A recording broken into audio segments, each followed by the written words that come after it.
Atin na pong maririnig ang mensahe mula sa lingkod bayan na may malasakit sa bawat Gentisenyo.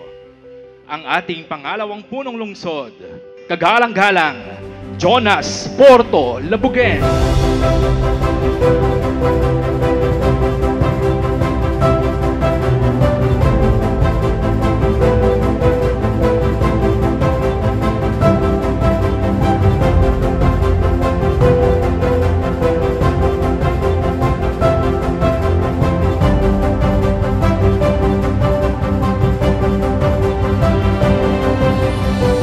Sa lahat ng naririto ngayon, nakagalang-galang na mga opisyal na naglilingkod sa mga mamamayan, mga kumakatawan sa iba't ibang sekta, ahensya at sektor ng lipunan, mga katuwang at kaagapay sa pagpapaunlad ng ating minamahal na lungsod, isang mapagpalang hapon po sa inyong lahat.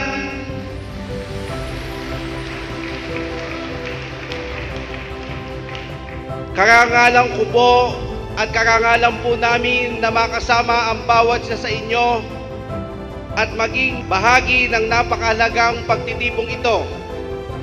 Karangalang katumbas ng inyong pagtitiwala na kami ay mabigyan ng pagkakataon upang makapaglingkod sa mamamayan. Ang paglilingkod sa ating mga kababayan ay isang biyaya mula sa ating Panginoon. Inspirasyon itong nagbibigay lakas at pag-asa upang maisulong at matupad natin ang ating minamahal na paglilingkod sa ating mga minamahal na kababayang Gentisenyo. Noong buwan ng Hulyo taong 2022, ang ating minamahal na punong lungsod ay nagpahayag ng kanyang plataporma at mga mithiin sa pamumuno habang nagtatalumpati ng inaugural speech sa Session Hall. Ang kanyang naging pangako ay nagbigay serbisyo na nagbabatay sa pagmamahal sa Diyos at sa kapwa, kung paano siya naglilingkod na sa susunod na 3 taon batay sa pangangailangan ng mamamayang Gentisenyo. Nais niyang ipadama sa mga kapwa Gentisenyo ang isang maaasahan, may malasakit, palaging malalapitan at aakay sa kaginhawaan na uri ng ating pamamahala.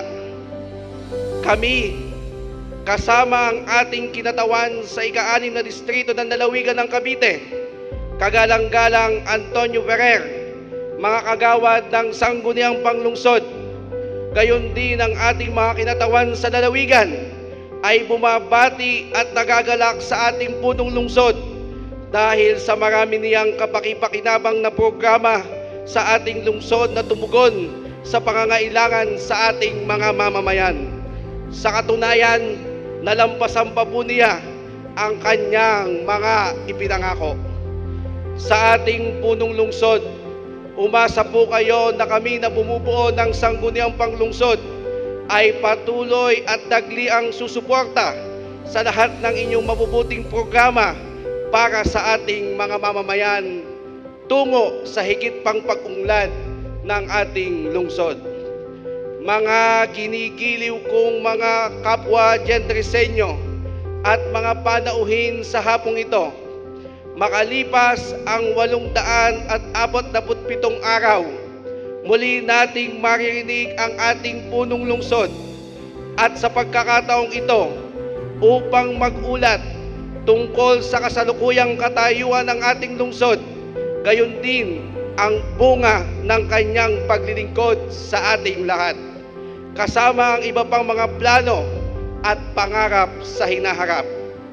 Mga kababayan, mga minamahal, ipinagmamalaki ko po at ipinagmamalaki nating lahat ang ama ng lungsod ng General Trias, kagalang-galang Luis John A. Ferrer Deport.